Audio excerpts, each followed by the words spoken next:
my religion? No, but seriously. Who hijacked my religion? I mean, I turn on the TV and I see this guy explaining Islam. But he's talking nonsense. I'm like, what religion is this guy talking about?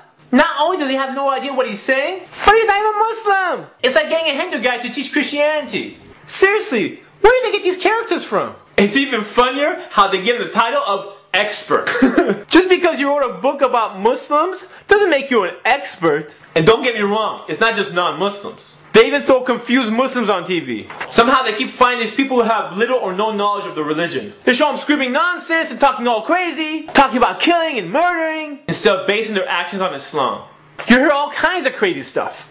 Like these speeches are pushing people towards their nationalistic movements. There's no nationalism in Islam. There's no nationalism in Islam. And I'm sitting there thinking, out of all the Muslims they can put on TV, they put these people on?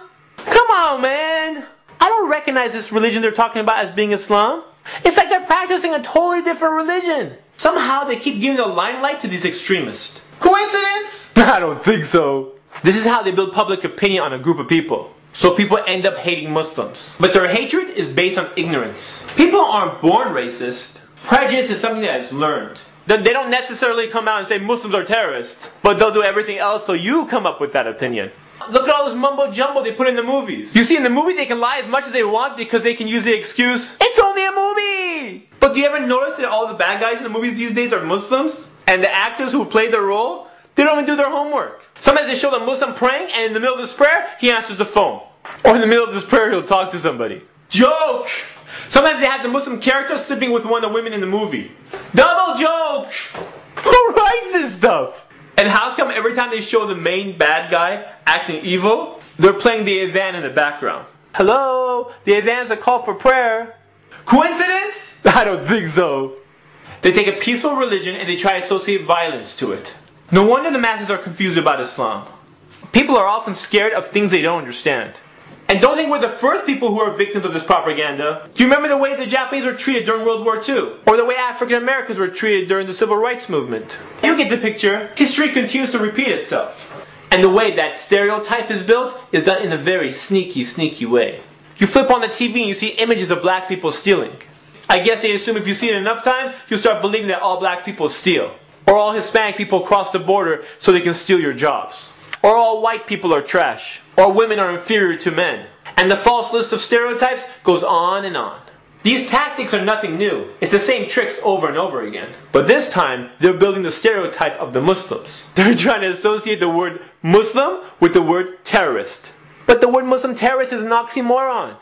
You know that's when you put two words next to each other that have opposite meanings? It's like saying definite, maybe. Or that's a loud silence. Same difference. Exact estimate. You get the picture.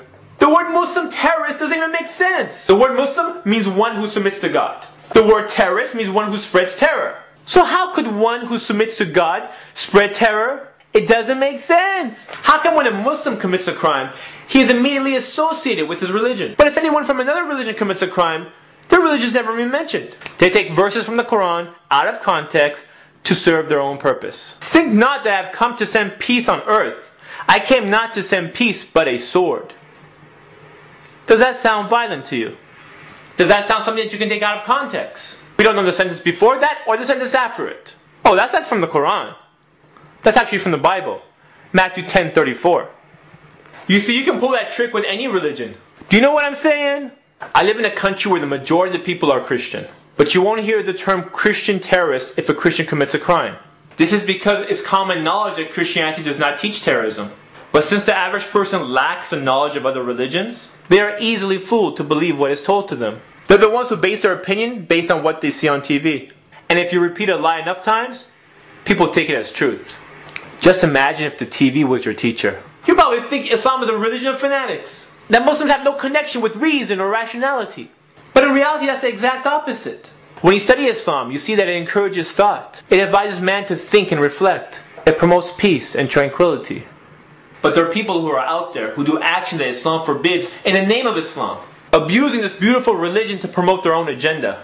And the media loves these type of people. So anytime they find any of these bad apples, which is usually people who don't understand Islam, they wait till they get all emotional and they throw them on TV. Ratings, baby! Ratings! They don't care about the truth. The only thing they care about is the numbers. They just want to boost their ratings, Increase their audience. so they can raise the price of their commercials and make the money. If we Muslims only practice Islam the way it's supposed to be practiced, these people wouldn't have any footage to play with. You see, you can't judge an entire religion based on the actions of a few. I don't judge Christianity based on the Christian fundamentalists who blow up abortion clinics. By the way, what kind of pro-life message are you sending by blowing up innocent people? Let's clear up all the confusion and make it really simple. A religion should not be judged by its misguided followers. A religion should be judged by its teachings. Here's a thought. How about putting a practicing Muslim on TV who knows what he's talking about? Have him explain Islam to the masses. If you're really interested in seeing what Islam teaches, go to your local Islamic center. What you hear might surprise you. It's very different than what you see on TV or read in the newspaper. Yeah, a bunch of people are trying to hijack my religion, And I want it back. Remember, so many of the early enemies of Islam ended up becoming Muslim When they saw Islam practiced correctly. Do you know what I'm saying? At the end of the day, it doesn't make a difference what the media shows or what the newspapers say. But a lot of people judge action, not words. And if you're a good Muslim, inshallah, people want to be like you. So it's up to us to be good examples, inshallah. And the only way we can do that is to practice Islam properly. Do you know what I'm saying?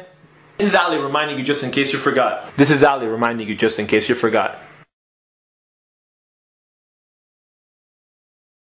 We have to show Islam by example.